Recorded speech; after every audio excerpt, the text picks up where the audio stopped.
First তোমরা এই ভিডিওটা দেখো। भारत की राष्ट्रपति द्रौपदी मुर्मू ने नया कानून लाया कि अगर किसी भी राज्य के किसी भी जिले में कोई भी रेप का नया केस दर्ज होता है, अगर वहां के डीएम या वहां के चीफ मिनिस्टर 24 घंटे के अंदर कोई भी एक्शन नहीं लेते हैं तो वहां के सीएम को 24 घंटे के अंदर सस्पेंड कर दिया जाएगा और वहां के डीएम को परमानेंटली जिंदगी भर के लिए सस्पेंड कर दिया जाएगा। आप क्या এখানে ইনি বলেছেন ভারতের রাষ্ট্রপতি নাকি এমন এক আইন বের করেছে যেখানে রেপ কেসে 24 ঘন্টার মধ্যে কোনো অ্যাকশন না নেওয়া হলে সেই এলাকার সিএম এবং ডিএমকে সাসপেন্ড করে দেওয়া হবে। আমি যখন এই ভিডিওটা দেখলাম আমার প্রচণ্ড পরিমাণে খটকা লাগে, কারণ যে দেশে প্রতিদিন গড়ে প্রায় 100টির বেশি ধর্ষণের মামলা জমা পড়ে, যারা ধর্ষিত হওয়ার পর কোনো কেস করে না তাদের কথা তো আমি ছেড়েই দিলাম, প্রতি 5 মিনিটে এক একটি ধর্ষণের কেস জমা পড়ছে। মানে বলতেই পারো তোমরা যেই মুহূর্তে এই ভিডিওটা দেখছো সেই মুহূর্তে হয়তো কোনো বাবা মার রাজকন্যা ধর্ষণের শিকার হচ্ছে।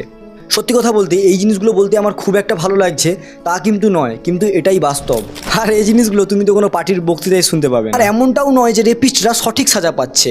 রিসার্চে দেখা গেছে প্রায় 90% রেপ কেস বছরের পর বছর বিচারহীনভাবে কোর্টে পড়ে আছে। মানে 100 জনের মধ্যে গড়ে 90 জন মহিলা কোনো বিচারই পাচ্ছে না। আর তোমাদের মনে হয় এই দেশে এই ধরনের নিয়ম আসবে? বাকি এই ভিডিওটা সম্পূর্ণ মিথ্যা। ব্যাকগ্রাউন্ডে ফেক এআই থাম্বনেল লাগিয়ে কোনো প্রুফ ছাড়া যা তা পোস্ট করলেই হলো। সবথেকে বেশি অবাক কোথায় হলাম জানো? এই ভিডিওটাতে 4 মিলিয়নের কাছাকাছি ভিউজ আছে, 2 লক্ষর ওপর লাইক আর এত কমেন্ট। মানে ভাবো একটা মিথ্যা ভিডিওর ওপর এত কমেন্ট, এত ভিউজ। আর আমাদের মতো ক্রিয়েটর যেখানে ঘন্টার পর ঘন্টা প্রপার রিসার্চ করে শ্যুট করে এডিট করে সেটাকে পোস্ট করার পর যখন এই ভিউজগুলো পায় না, আর ফলোয়ার্সের কথা তো ছেড়েই দাও। লাস্টে আমি একটা কথাই বলতে চাই, একটা ফেক 15 সেকেন্ডের ভিডিওতে যদি মিলিয়নে ভিউজ, এত কমেন্ট, এত লাইক আসতে পারে, তাহলে একটা রিয়েল ভিডিওতে কেন নয়? জয় ভারত।